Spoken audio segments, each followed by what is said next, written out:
Today, I wanted to talk to you about a theory that kind of just came to me from out of nowhere. And that is B from the movie The Babysitter is a slightly older Thomasin from The Witch. I know. Hear me out though, okay?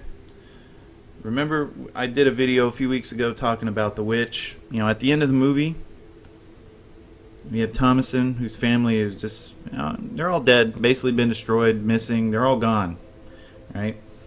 She spends the last few moments of the film talking to Black Phillip, if we remember, is her family's goat and the actual true evil throughout most of the events of the film. She's trying to get Black Phillip to speak to her. Now, earlier in the film, Thomasin's younger siblings mentioned that Black Phillip speaks to them. And when everything starts going down, shit's hitting the fan, Thomasin even uses that as a defense when her family is turning on her. She tells her parents, hey, the twins, these guys are talking to the goat. Right? So anyway, after asking Black Phillip to speak to her and waiting a few moments, and she gets up almost to turn and walk away, Black Phillip does speak to her. And he asks Thomasin what she wants. And of course she replies back with a question, what do you have to give? And he responds by asking her if she'd like to taste butter, or perhaps maybe she wants a pretty dress. And finally, which is probably everyone's favorite question for those of you that have watched the film, one of the best lines in the whole movie, he asks her, would thou like to live deliciously? And of course, after the events of the film, losing her family, being kicked out of the nice village, and everything, losing everything basically, Thomasin just replies yes.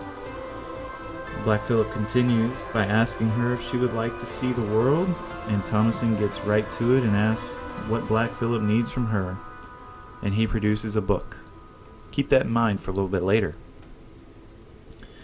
Black Phillip then turns to his human form and has her pledge her name into the book, thus initiating her into witchcraft. At the end of the film, you see Thomasin walking into the woods to join the coven of her now fellow witches with Black Phillip, who is again back in his goat form. And the film ends with her floating into the air and laughing. Okay. However, for me, that's not where it ends. Okay, at least in my mind. So in the movie The Babysitter, which is on Netflix, which I did a video about a few weeks ago, we meet B, and she's really not given much of a background story at all. She does mention that the book she is using throughout the events of the film, she does produce a book and she's reading through it and everything for some sort of sacrifice. She produces that book, and she talks about how it's old, very old, and it even grants wishes. Remember how I said remember the book from earlier? Well, I think it might be the same book.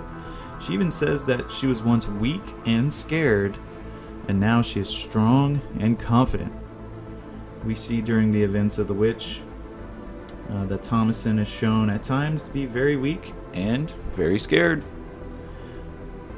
Now back to The Babysitter. The book that B is carrying around is, I think it's, at least in my mind, again, I think it's the same book. Again, this is all for fun, but it could be the same book that Black Phillip presented to Thomasin at the end of The Witch. Remember, The Witch is set around the early to mid 1600s, so that book would be, at this point in time during the events of The Babysitter, at least, 400, almost 400 years old, and it's in pretty rough condition. Okay, and as far as that book granting wishes, I think it's fair to say that she would have wished for immortality and, of course, eternal beauty. Of course, she would have had to have provide her end of the bargain, right, for this all to work, which is why B continues to do these sacrifices, these ritual sacrifices. B also does have a small tattoo on her right wrist of a black cat, and black cats have traditionally been associated with witches. This could be further proof that indeed Thomasin is now going by B, and that the tattoo is a bit of an homage or a little wink and a nod to her having been around long enough to have witnessed all the hysteria associated with witchcraft. What do you think? Is this reaching too far? I'm sure, you might think this is silly, but it's always fun to try and put these together and connect the dots and all that kind of stuff. So, let us know what you think down in the comments below. This is Kurt from Sane Differences. Thanks for watching.